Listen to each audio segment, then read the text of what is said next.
കുറച്ച് നാളുകൾക്ക് മുൻപ്, അതായത് കഴിഞ്ഞ മാസം സ്റ്റാർട്ടിങ്ങിൽ ഒരു വീഡിയോ ഭയങ്കര വൈറലായിട്ടുണ്ടായിരുന്നു. ഒരു സ്ത്രീ തറയിലിരുന്നിട്ട് പല പല കാര്യങ്ങൾ ഇങ്ങനെ പറഞ്ഞ് കരഞ്ഞുകൊണ്ടിരിക്കുന്ന ഒരു വീഡിയോ ആയിരുന്നു അത്. അവരുടെ വീട്ടിലോട്ട് കുറച്ച് കള്ളന്മാരെ അതിക്രമിച്ച് കയറിയിട്ടുണ്ടായിരുന്നു. അവരെ തടയാൻ ശ്രമിച്ച അവരുടെ ഹസ്ബൻഡിനെ കള്ളന്മാരെ അറ്റാക്ക് ചെയ്തിട്ടുണ്ടായിരുന്നു. ജീവനും മരണത്തിനിടയിൽ ആൾ പോരാടിക്കൊണ്ടിരിക്കുന്ന സമയത്താണ് ഒരു വീഡിയോ എടുത്തത്. എന്നാലും അവന്മാർ ഇങ്ങനെ ചെയ്തല്ലോ, പൈസക്ക് വേണ്ടിയിട്ട് ഇങ്ങനെയൊക്കെ ചെയ്തല്ലോ എന്ന് പറഞ്ഞിട്ട് അവർ കരയുന്ന വീഡിയോ തന്നെയായിരുന്നു അത്. അപ്പോൾ ഈ ഒരു വീഡിയോ ഭയങ്കരമായിട്ട് വൈറലായതുകൊണ്ട് തന്നെ പോലീസിൻ്റെ മേൽ അങ്ങനെയുള്ളൊരു പ്രഷർ വരികയാണ്. മധ്യപ്രദേശിലെ ധറിലെ ഒരു വില്ലേജിൽ ഏപ്രിൽ 7, 2026 ഈ ഒരു ഇൻസിഡൻറ്റ് നടക്കുന്നത്.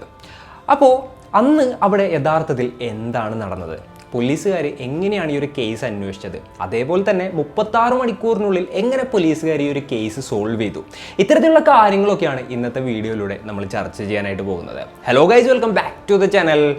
Razeen this side. മധ്യപ്രദേശിലെ ധറിലെ ഒരു വില്ലേജിൽ ഒരു കുഞ്ഞു പിറക്കുകയാണ്. ആ കുഞ്ഞിൻ്റെ പേര് ദേവകൃഷ്ണ പുരോഹിത് എന്നായിരുന്നു. അവരുടെ ഫാമിലിയുടെ കാര്യം പറയുകയാണെന്നുണ്ടെങ്കിൽ വലിയ കുഴപ്പങ്ങളൊന്നുമില്ലാതെ വളരെ സ്മൂത്തായിട്ട് പോകുന്ന ഒരു ഫാമിലി ആയിരുന്നു അവരുടേത്. എന്നാൽ ഈ കുഞ്ഞിന് 2 വയസ്സായ സമയത്ത് ആ ഫാമിലിയിൽ ഒരു അത്യാഹിതം സംഭവിക്കുകയാണ്. സംഭവിച്ചത് എന്തായിരുന്നു എന്ന് വെച്ച് കഴിഞ്ഞിട്ടുണ്ടെങ്കിൽ ആ കുഞ്ഞിൻ്റെ അച്ഛൻ മരിച്ചുപോയി. അതേപോലെ തന്നെ ആ ഒരു കുടുംബം അനാഥമാവുകയാണ്. അതിനുശേഷം ആ ഒരു ഫാമിലിയുടെ കാര്യങ്ങളെല്ലാം തന്നെ നോക്കിയിരുന്നത് ആ ഒരു ദേവകൃഷ്ണയുടെ ചെറിയച്ഛനായിരുന്നു. അപ്പോൾ ആൾക്ക് സ്പൈസസിൻ്റെ ബിസിനസ്സും കാര്യങ്ങളായിരുന്നു. അതായത് ഇവരുടെ ഫാമിലി ബിസിനസ് സ്പൈസസിൻ്റെ ചില്ലി അങ്ങനെയുള്ള കാര്യങ്ങളൊക്കെ ആയിരുന്നു. അപ്പോൾ വളരെ ചെറുപ്പത്തിലെ തന്നെ ആ ഒരു ബിസിനസ്സിലോട്ട് ഈ ഒരു പയ്യൻ ഇറങ്ങുകയാണ്.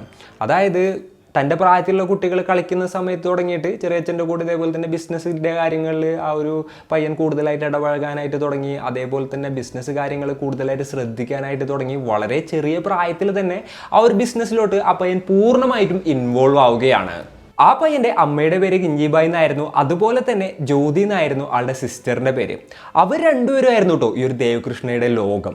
അപ്പോൾ അവർക്ക് നല്ലൊരു ലൈഫ് കൊടുക്കണം എന്നുള്ള ആ ഒരു ഉദ്ദേശത്തോട് കൂടിയിട്ട് വളരെ ചെറുപ്പത്തിലെ തന്നെ ആ പയ്യൻ നന്നായിട്ട് ഹാർഡ് വർക്ക് ചെയ്യാണ്. ഒരു മിഡ് ടീനേജിലൊക്കെ ആയപ്പോഴത്തേനും ആ ഒരു ബിസിനസ്സിൻ്റെ എല്ലാ വശങ്ങളും ആ പയ്യൻ പഠിക്കുകയും അതേപോലെ തന്നെ നല്ല രീതിയിൽ ബിസിനസ്സും കാര്യങ്ങളൊക്കെ മുന്നോട്ട് കൊണ്ടുപോവുകയും ചെയ്തു. അതായത് ഏകദേശം ഒരു 2015 ആയ സമയത്ത് ആ പയ്യൻ ആ സമയത്ത് 18 വയസ്സ് പോലും തികഞ്ഞിട്ടില്ല. ഏകദേശം ഒരു 17 വയസ്സ് പ്രായമുള്ള സമയത്ത് തന്നെ അത്യാവശ്യം ആ ഒരു ഫാമിലിനെ സെറ്റിലാക്കാനും ഒന്ന് ബാലൻസ് ആക്കാനും ആ ഒരു പയ്യനെ കൊണ്ട് സാധിച്ചു. അങ്ങനെ ഇരിക്കുന്ന സമയത്ത് ആ പയ്യൻ്റെ വിവാഹം നടത്താനായിട്ട് ഫാമിലി മെമ്പേഴ്സ് ആലോചിക്കുകയാണ്. അപ്പോൾ പയ്യൻ സെറ്റിലായല്ലോ, അത്യാവശ്യം വരുമാനവും കാര്യങ്ങളൊക്കെ ഉണ്ട്, ഇനി അവനെ പെണ്ണെട്ടിക്കുക എന്നുള്ളതായിരുന്നു അവരുടെ ഒരു തോട്ട്. എന്നാലും ആ പയ്യന് ജസ്റ്റ് 17 വയസ്സ് മാത്രമേ ആയിട്ടുണ്ടായിരുന്നുള്ളൂ. നമ്മൾ നിയമപരമായിട്ട് നോക്കുകയാണെന്നുണ്ടെങ്കിൽ തെറ്റാണ്, ചൈൽഡ് മാരേജ് ആണ്.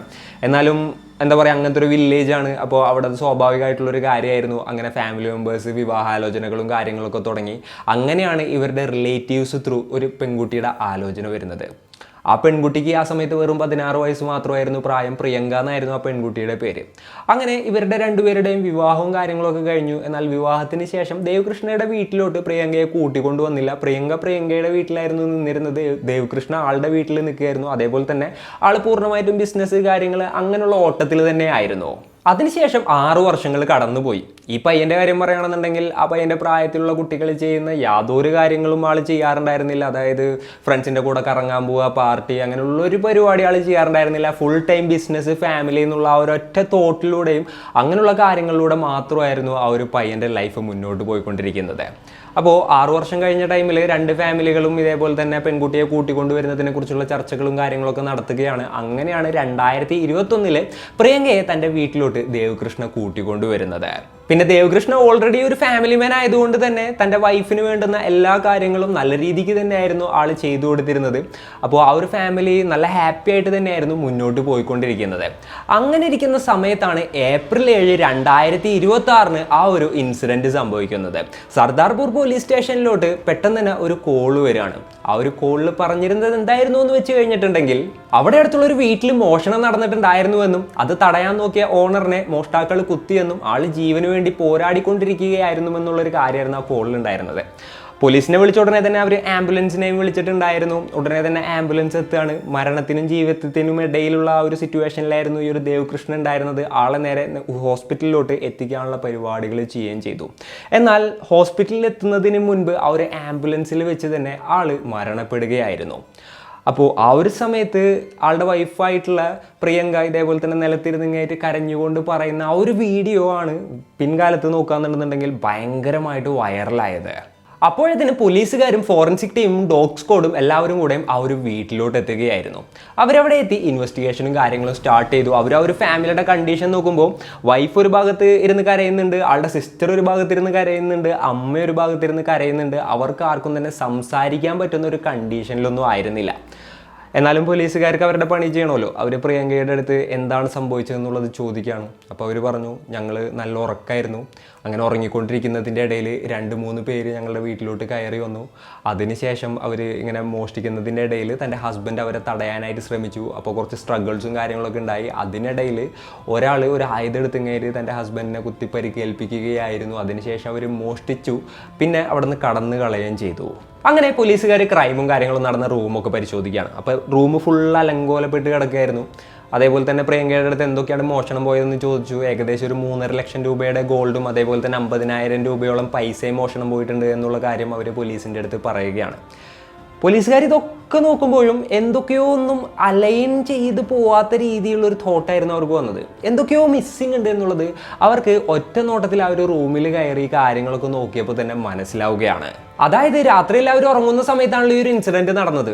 അപ്പോൾ ആ ഒരു വീട്ടിലോട്ട് കള്ളന്മാർ ഫോഴ്സ്ഡ് ആയിട്ടുള്ള ഒരു എൻട്രി നടത്തിയിട്ടുണ്ടാവണം. എന്നാൽ അതിൻ്റെ യാതൊരു ലക്ഷണങ്ങളും കാണാനില്ല. ജനലോ വാതിലോ ഒന്നും തന്നെ പൊളിച്ചിട്ടില്ല.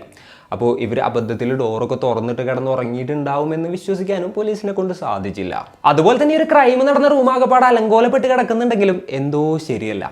അതായത് പോലീസുകാർ ഇത്തരത്തിൽ റോബറിയും കാര്യങ്ങളൊക്കെ നടന്ന ഒരുപാടധികം ക്രൈം സീൻസും കാര്യങ്ങളൊക്കെ കണ്ടിട്ടുണ്ടാവും. അപ്പോൾ സാധാരണഗതിയിൽ ഒരു റോബറി നടന്ന ക്രൈം സീൻ എങ്ങനെയാണെന്നുള്ളത് അവർക്ക് കാണുമ്പോൾ തന്നെ ഏകദേശം ഒരു ഐഡിയ കിട്ടും. എന്നാൽ അങ്ങനെ ആയിരുന്നില്ല ആ ഒരു ക്രൈം സീൻ ഉണ്ടായിരുന്നത്. എന്തൊക്കെയോ ഫുൾ മിസ്സിങ് ഉണ്ടായിരുന്നു. അതായത് പിടിവലിയുടെ ഇടയിലും മോഷണത്തിൻ്റെ ഇടയിലും അലങ്കോലമായതുപോലെയല്ല റൂം കിടക്കുന്നത്.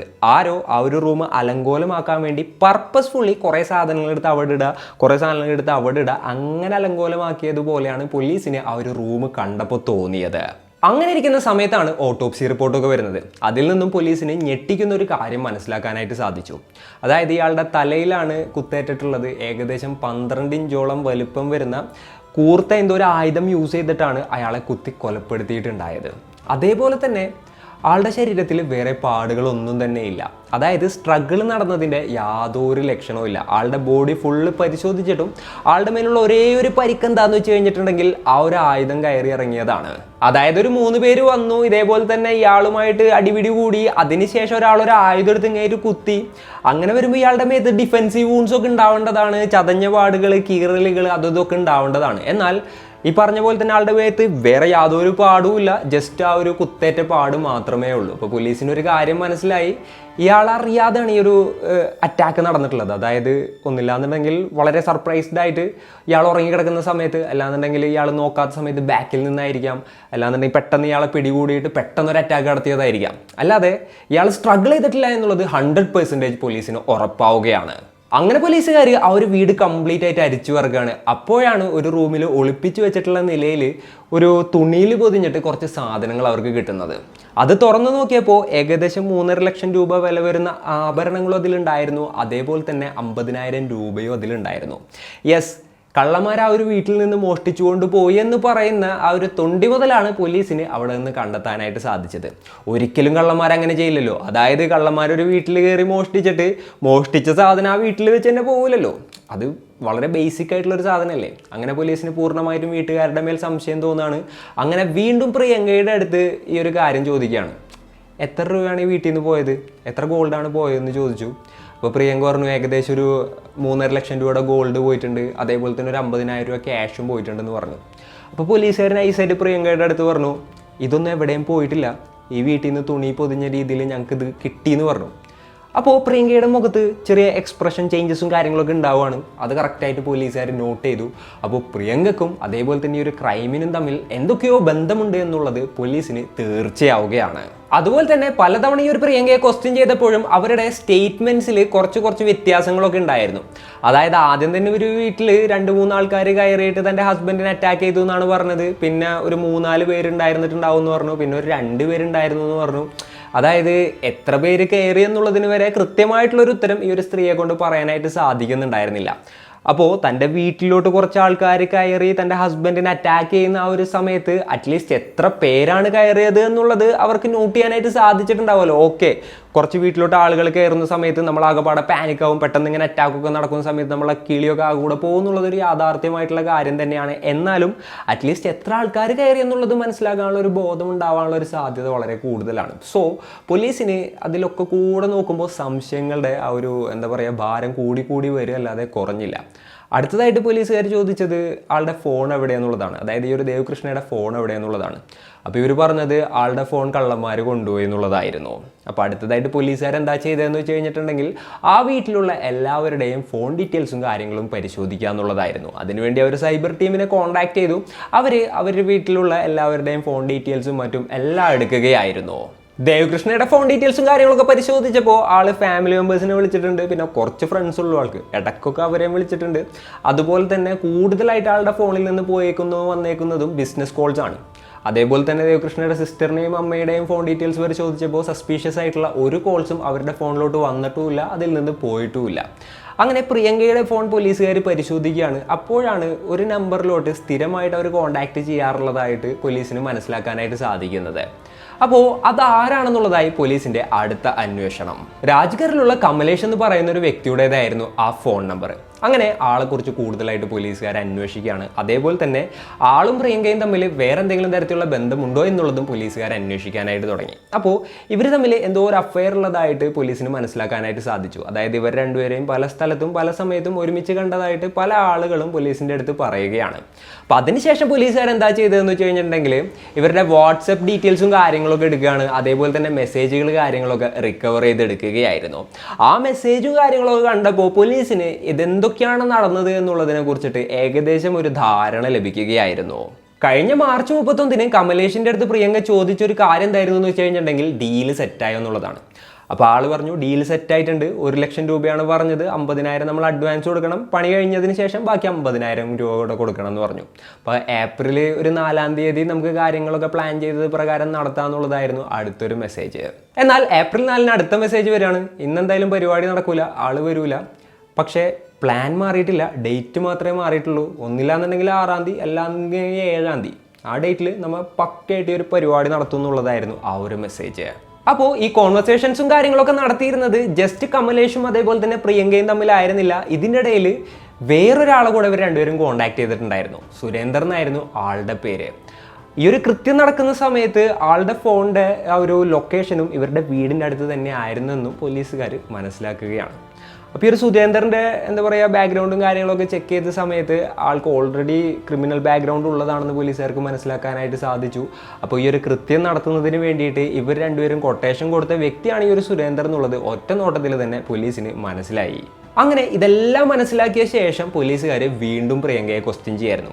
പ്രിയങ്കയാണെന്നുണ്ടെങ്കിൽ മുന്നേ പറഞ്ഞ സ്റ്റോറി വീണ്ടും അതേപോലെ തന്നെ പറയായിരുന്നു. ഒരു 3-4 പേര് തങ്ങൾ ഉറങ്ങിക്കിടക്കുന്ന സമയത്ത് വീട്ടിലോട്ട് കയറിയെന്നും മോഷ്ടിക്കാനായിട്ട് ശ്രമിച്ചെന്നും തൻ്റെ ഭർത്താവ് തടയാൻ ശ്രമിച്ചെന്നും ആ ഒരു സമയത്ത് ഈ ആളുകളിൽ ഒരാൾ ഭർത്താവിനെ കുത്തി കൊലപ്പെടുത്തി തുടങ്ങിയിട്ടുള്ള കാര്യങ്ങൾ ഇങ്ങനെ പറഞ്ഞ് അവർ കരഞ്ഞുകൊണ്ടിരിക്കുകയായിരുന്നു. അപ്പോൾ പോലീസുകാർ തിരിച്ചു ചോദിക്കുകയാണ്, മോഷണം നടന്നിട്ടില്ല, കാരണം നിങ്ങൾ മോഷ്ടിച്ചു എന്ന് പറയുന്ന സാധനങ്ങൾ നിങ്ങളുടെ വീട്ടിൽ നിന്ന് തന്നെ ഞങ്ങൾക്ക് കണ്ടെത്താനായിട്ട് സാധിച്ചു.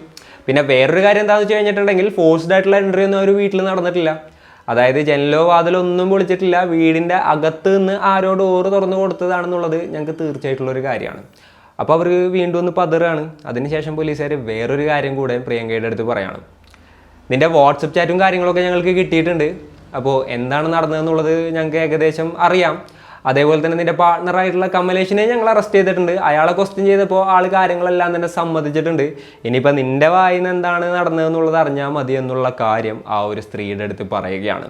ഇത്രത്തോളമൊക്കെ പോലീസുകാർ പറഞ്ഞപ്പോൾ പ്രിയങ്കയ്ക്ക് ഇനിയും തനിക്ക് പിടിച്ചു നിൽക്കാനായിട്ട് സാധിക്കില്ല എന്നുള്ള കാര്യം മനസ്സിലാവുകയായിരുന്നു. അങ്ങനെയാണ് അന്ന് നടന്ന കാര്യങ്ങൾ എല്ലാം തന്നെ അവർ പറയുന്നത്. 2015 ദേവകൃഷ്ണയുടെയും അതുപോലെ തന്നെ പ്രിയങ്കയുടെയും വിവാഹം നടക്കുന്നത്. പ്രിയങ്കക്ക് ആ ഒരു വിവാഹത്തിൽ തീരെ താല്പര്യം ഉണ്ടായിരുന്നില്ല. അതിനുശേഷം 2017 പ്രിയങ്ക ഒരു കല്യാണത്തിന് പോയപ്പോഴാണ് ഈ ഒരു കമലേഷിനെ പരിചയപ്പെടുന്നത്. ഈ ഒരു ഇൻസിഡൻറ്റ് നടക്കുന്ന സമയത്ത് കമലേഷിന് 32 വയസ്സ് പ്രായം ഉണ്ടായിരുന്നു. ആളുടെ വിവാഹം ഓൾറെഡി കഴിഞ്ഞിട്ടുണ്ടായിരുന്നു. അതേപോലെ തന്നെ 2 കുട്ടികളും ഉണ്ടായിരുന്നു കേട്ടോ. എന്തൊക്കെയാണെങ്കിലും 2017 ഒരു കല്യാണത്തിന് വെച്ചിട്ട് ഇവർ രണ്ടുപേരും പരിചയപ്പെടുകയായിരുന്നു. പിന്നീട് ആ ഒരു കോൺവെർസേഷനും കാര്യങ്ങളൊക്കെ നീണ്ടു പോവുമായിരുന്നു. പിന്നീട് അവർ പ്രണയത്തിലാവുകയും ചെയ്തു. യെസ്, ഈ ഒരു പ്രിയങ്കയുടെയും അതുപോലെ തന്നെ ദേവകൃഷ്ണയുടെയും കല്യാണം കഴിഞ്ഞിട്ട് ഏകദേശം 6 വർഷത്തോളം പ്രിയങ്ക തന്റെ സ്വന്തം വീട്ടിലിരുന്ന ആ ഒരു സമയത്താണ് ഇയാളുമായിട്ട് കണക്ട് ആകുന്നതും അതേപോലെ തന്നെ അഗാധമായിട്ടുള്ള ഒരു പ്രണയത്തിൽ വീഴുന്നതും. ആ സമയത്തൊക്കെ തന്റെ കല്യാണം കഴിഞ്ഞതിനെ കുറിച്ച് പോലും പ്രിയങ്ക തീരെ ബോധേഡ് ആയിരുന്നില്ല എന്ന് വേണം പറയാൻ. അങ്ങനെ ഇരിക്കുന്ന സമയത്താണ് 2021 ഏകദേശം 6 വർഷം കഴിഞ്ഞ ടൈമിൽ പ്രിയങ്കയെ ഈ ഒരു ദേവകൃഷ്ണ തന്റെ സ്വന്തം വീട്ടിലോട്ട് കൂട്ടിക്കൊണ്ട് പോകുന്നത്. അവിടെ വെച്ചിട്ട് ഈ ഒരു റിലേഷൻഷിപ്പ് നിർത്തിയോ എന്ന് ചോദിച്ചു കഴിഞ്ഞിട്ടുണ്ടെന്നുണ്ടെങ്കിൽ ഇല്ല, അതിനുശേഷവും പൂർവാധികം ശക്തിയോട് കൂടിയിട്ട് ആ ഒരു റിലേഷൻഷിപ്പ് അവർ തുടർന്നുകൊണ്ട് പോവുക തന്നെയായിരുന്നു ചെയ്തത്. അതായത് ദേവകൃഷ്ണയുടെ വീട്ടിലോട്ട് വന്നതിന് ശേഷവും സ്ഥിരമായിട്ട് ഇയാളെ ഇവർ വിളിക്കാറുണ്ടായിരുന്നു. ആദ്യമൊക്കെ ദേവകൃഷ്ണ വിചാരിച്ചിരുന്നത് വല്ല ഫാമിലി മെമ്പേഴ്സിനോ ഫ്രണ്ട്സിനോ ഒക്കെ വിളിക്കുന്നതായിരിക്കും എന്നുള്ളതായിരുന്നു. എന്നാലും പതിയെ പതിയെ ഇയാൾക്കും സംശയം വരികയാണ്, ആരോടാണ് ഇത്രമാത്രം ഫോണിൽ സംസാരിക്കുന്നത് എന്നുള്ളത്. എന്നാലും ആള് ബിസിനസ്സിലും അതിലും ഇതിലൊക്കെ കൂടുതൽ കോൺസെൻട്രേറ്റ് ചെയ്തുകൊണ്ടിരിക്കുകയായിരുന്നു. തൻ്റെ ഭാര്യനെ ആൾക്ക് സംശയിക്കാനായിട്ട് മനസ്സ് വന്നില്ല. എന്നാൽ ഈ ഒരു സംശയം ജസ്റ്റ് ആൾക്ക് മാത്രമായിരുന്നില്ല, അതേപോലെ തന്നെ ആളുടെ ഫാമിലി മെമ്പേഴ്സിനും ഉണ്ടായിരുന്നു.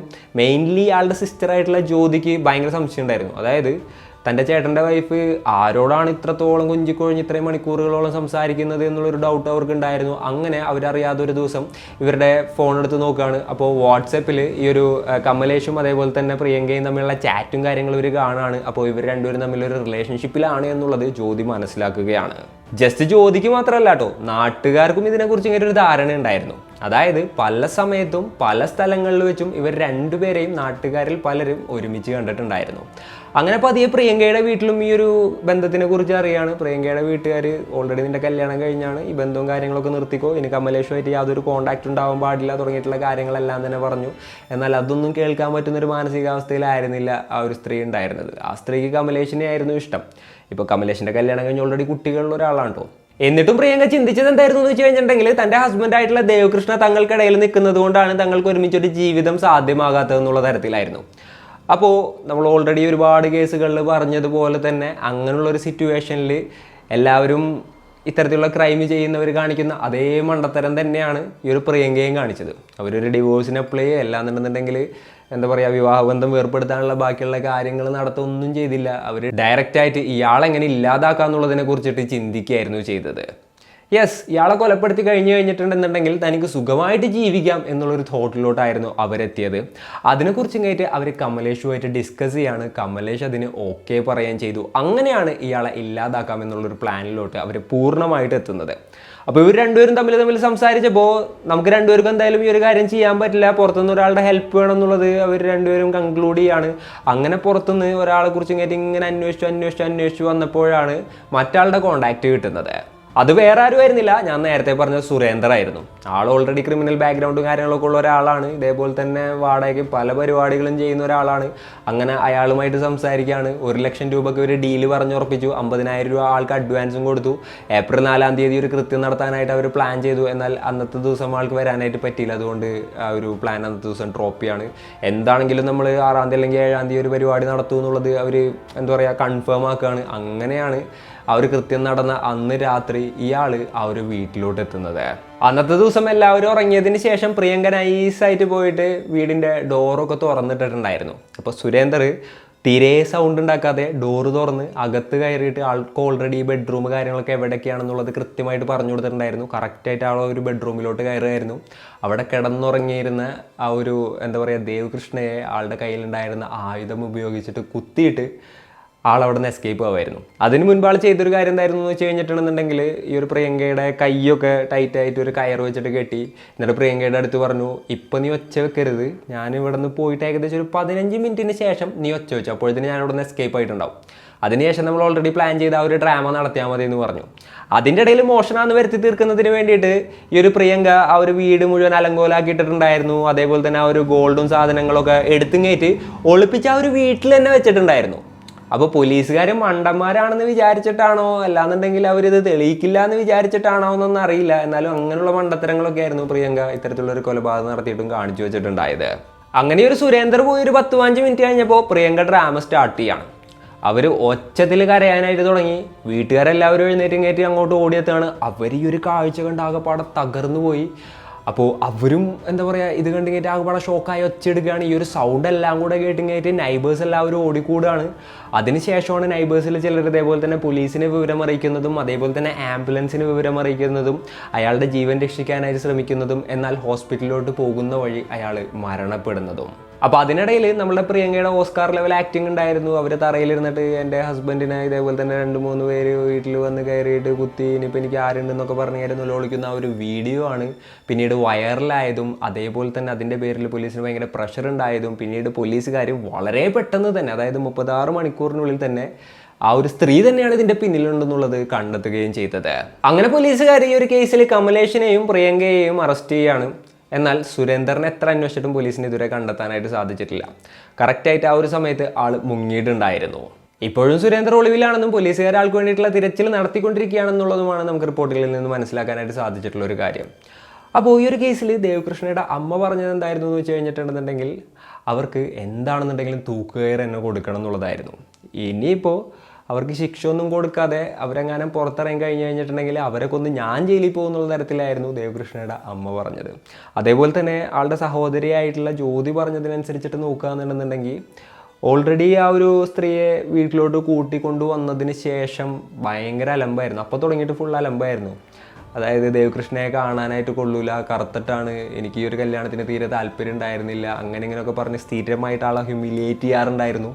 എന്നാലും ആളിതൊക്കെ ക്ഷമിച്ച് സഹിച്ച് തൻ്റെ ഫാമിലിക്ക് വേണ്ടിയിട്ട് അങ്ങനെ നിൽക്കുന്ന ഒരാളായിരുന്നു. അതായത് ആളുടെ ലൈഫ് എന്ന് വെച്ച് കഴിഞ്ഞിട്ടുണ്ടെങ്കിൽ ചെറുപ്പത്തിലേ തുടങ്ങിയിട്ട് ഫാമിലിക്ക് വേണ്ടിയിട്ടുള്ളത് തന്നെയായിരുന്നു. അതായത് വളരെ ചെറുപ്പത്തിൽ അച്ഛൻ മരിച്ചു, അതിനുശേഷം ചെറിയച്ഛൻ്റെ കൂടെ ബിസിനസ്സിലോട്ടൊക്കെ ഇറങ്ങി, അതിനുശേഷം എന്താ പറയുക ബിസിനസ് വളരെ ചെറിയ പ്രായത്തിൽ തന്നെ ആൾ നന്നായിട്ട് പഠിക്കുകയാണ്. അത്ര നല്ല രീതിയിൽ ആ ഒരു ബിസിനസ്സും കാര്യങ്ങൾ എക്സിക്യൂട്ട് ചെയ്ത് വളരെ ചെറിയ പ്രായത്തിൽ തന്നെ ആൾ ഫാമിലിനെ നോക്കാനും ഫാമിലിനെ ഒരു സ്റ്റെബിലിറ്റിയിലോട്ട് കൊണ്ടുവരുത്താനും ആളെ കൊണ്ട് സാധിച്ചു. അതിനുശേഷമാണ് ആളെ പിടിച്ച് കല്യാണം കഴിപ്പിക്കുന്നത്. നമ്മൾ നോക്കാന്നിട്ടുണ്ടെങ്കിൽ അതൊരു ചൈൽഡ് മാരേജ് ആയിരുന്നു, ഒരിക്കലും നടക്കാൻ പാടില്ലാത്തൊരു കാര്യമായിരുന്നു. ആ ഒരു പ്രായത്തിലൊക്കെ ഇങ്ങനെ കല്യാണം കഴിപ്പിച്ച് പിന്നെ ഏകദേശം ഇത്രയും വർഷങ്ങൾക്ക് ശേഷമാണ് ആ ഒരു സ്ത്രീയെ വീട്ടിലോട്ട് കൊണ്ടുവരുന്നത്. അതിനുശേഷമാണ് ഇത്തരത്തിലുള്ള ഇഷ്യൂസും കാര്യങ്ങളൊക്കെ ഉണ്ടാവുന്നത്. അപ്പോൾ ഇന്നത്തെ ഒരു വീഡിയോയിൽ ഇത്രയൊക്കെയാണ് പറയാനുള്ളത്. ഈ ഒരു കേസും കാര്യങ്ങളും നടന്നുകൊണ്ടിരിക്കുകയാണ്. ഇവർക്ക് എന്ത് ശിക്ഷ കിട്ടുമെന്നുള്ളത് നമ്മളെന്തായാലും കാത്തിരുന്ന് തന്നെ കാണേണ്ടതായിട്ട് വരും. ഈ ഒരു സ്റ്റോറിയും കാര്യങ്ങളൊക്കെ കേട്ടപ്പോൾ നിങ്ങൾക്ക് എന്താണ് തോന്നിയത്? നിങ്ങളുടെ തോട്ട്സും മറ്റും എന്തൊക്കെയാണെന്നുണ്ടെങ്കിലും താഴെ കമൻറ്റുകളായിട്ട് രേഖപ്പെടുത്തുക. അപ്പോൾ and it's me signing off. Peace. Stay peaceful guys. Stay safe.